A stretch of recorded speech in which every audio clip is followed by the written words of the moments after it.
This is the plaintiff, Mrs. Walker. She says she's known the defendant since middle school and purchased an iPhone from her. Turns out she sold her a stolen phone. When she told the defendant she wanted her money back, the defendant told her all sales were final. Well, we'll see about that because she's suing for the $825 she paid her.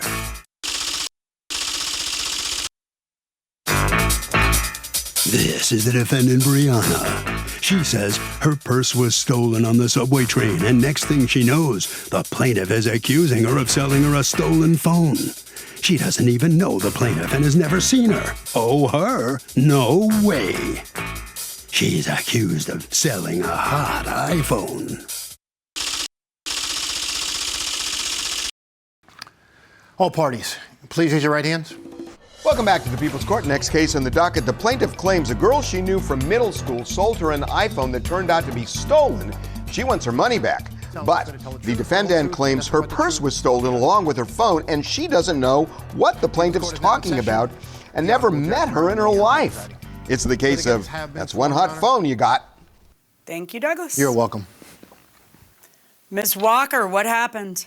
On like the second or third week of July, I had seen a post and she had said that she was selling an iPhone, I believe Pro Max, for $850. And then I inboxed her about the phone, and she basically told me that she'll give it to me for $825. So me and her set up a date. And do you know her? I know of her. Like, we live in the same town, but I don't know her personally. Okay, and so where was it that you saw the advertisement? On Facebook. Okay, so go on. And then we set up a place and time to meet. We actually met in front of my house. I Zelled her the money, and then I didn't automatically turn on the phone. I waited a couple of days, and then when I tried to turn it on, T-Mobile had told me that the phone was actually reported stolen. So I can't no longer do anything with the phone. Oh my goodness. So did you call her and tell her that?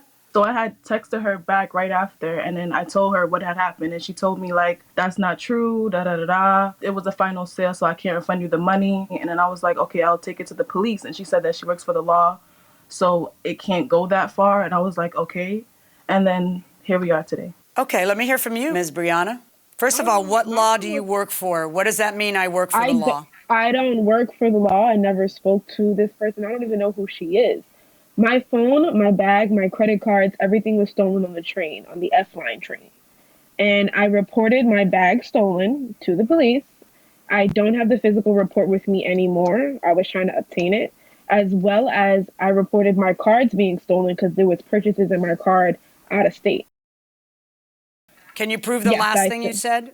Yes, you can't prove you reported it to the police, right? You don't have a police report. So you just said, well, I canceled on my cards. Can you prove that? Did you ever sell your phone to this lady? No, I don't know who she is. I don't know who she is. Okay, ma'am, Ms. Walker, is this the person who sold you the phone? Yeah. Can you see her face here now? Yeah. Is that the same person who sold you the phone? It is? Okay. Where did you think you know her from? Like, you said that you have you were friends on Facebook, apparently. We went to the same middle school, so it wasn't really hard to find, like, her information and stuff. Who's Roxy Bando, Brianna? That's my social media. Yeah? Because I see you on July 16th advertising an iPhone 11 Pro Max Gold 850. Is that what you bought? Like I said, my phone was stolen.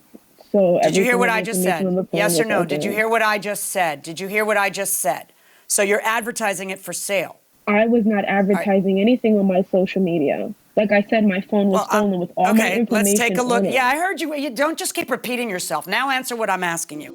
This is you under your social media name advertising the iPhone 11 Pro Max Gold 850. Okay? That's not me. Why were you advertising one for sale? No, what is it? I just told you that wasn't me. Okay, and I just asked you, and I'll ask you again, what is that I'm looking at? Explain what that is. It says iPhone 11 Pro Max Gold 850. I did not post that on my social media. And I could look back on my social media, and it's not there. Here is a Zelle payment. $825 was sent to a phone number. It's the phone number where we have been reaching you. So what did you do? Zelle Did you account sell her that I the had. phone? And she's identified you as a person who sold her the phone. So what did you do? Did you I sell her the never phone, sold her and a then you had the phone. No, nerve I to did double not. dip by reporting it stolen so that you could get that money as well or get a new phone? You know, I mean, I'm trying to understand. How can it not? The payment went to your phone number. I know it's your phone number because it's the same number we've been reaching you at. So the I payment have a Zelle went to account, you. and that's not the account. And It didn't you're come on to me. social media. Your social media name is up there advertising the phone. And she knows exactly who you are because she knows you, and she actually saw it not on Facebook Marketplace, but on your own Facebook account advertising it. And then I showed it to you, and you tell me, well, yeah, that's my social media account, but I didn't post that. And then she identifies you as the person who sold it to her. What more do we need to understand that you have double dipped? You reported it stolen so you could get the insurance money, and you sold it to her. And she has a useless phone. And according to her, when she speaks to you, your answer is no refunds. Really? Yeah, guess what? Refund. $825 verdict for the plaintiff, plus your court costs, plus prejudgment statutory interest since the time that it was sold. You should end up reporting this to the police. Well, that didn't take long. What do you think, Brianna? What do you think of the judge's decision? You owe her the money. I think it's not fair because I've never met this person or sold a phone to her, but what can we do at this point? Sorry about that. That's her decision. Ms. Walker, how do you feel about it now? Her whole story about her phone being stolen is bogus. Like, it's not like I don't know her. I know the person. She's a big time scammer in my neighborhood, so I know who she was. And I'm glad that I won the case because everything I said was true and everything she said was false. Well, good for you. Congratulations. Okay, you prevailed. You're going to get your money. Good enough? Thank you. You're happy. When you have a case in a civil courthouse, the burden of proof is by a preponderance of the evidence, a little more likely than not. Now, in criminal cases, it would be beyond a reasonable doubt. In this case, I would hazard that you just saw proof beyond all possible doubt that the defendant sold this stolen cell phone to the plaintiff. I guess you'd agree. Yeah. I mean, she IDs her. She knows her from middle school. Right. The money went to her phone number. Right. It's the number that we call her, because the first thing I did was check the number to see if maybe it went to a different person and there's some truth. She has no proof of a theft, zero. Well, when you sell somebody a stolen cell phone, you ought to take your lumps for it. Yeah. And obviously... She's kind of sassy for somebody who clearly did it, wasn't she? I'll say. I mean, really, really brazen. Looking right at you and saying, nope, nope, nope. Huh, it's your phone. It's the phone we've been calling you. How do you explain that? The one that got the Zelle money. That's pretty open and shut. Yeah. Donna wants to know this. Hey, Harvey, why do all small claims differ regarding the maximum amount you can sue for, and why do they set different limits?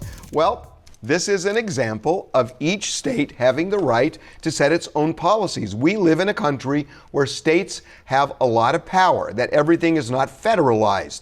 And a state could say 5,000, 10,000, 3,000, anything it wants in terms of a small claims court limit. And they do vary wildly. You should know in the People's Court, we follow the law of the state where the litigants are from and the basis of the lawsuit. So if it's a $3,000 case in that state, we make it a $3,000 case here.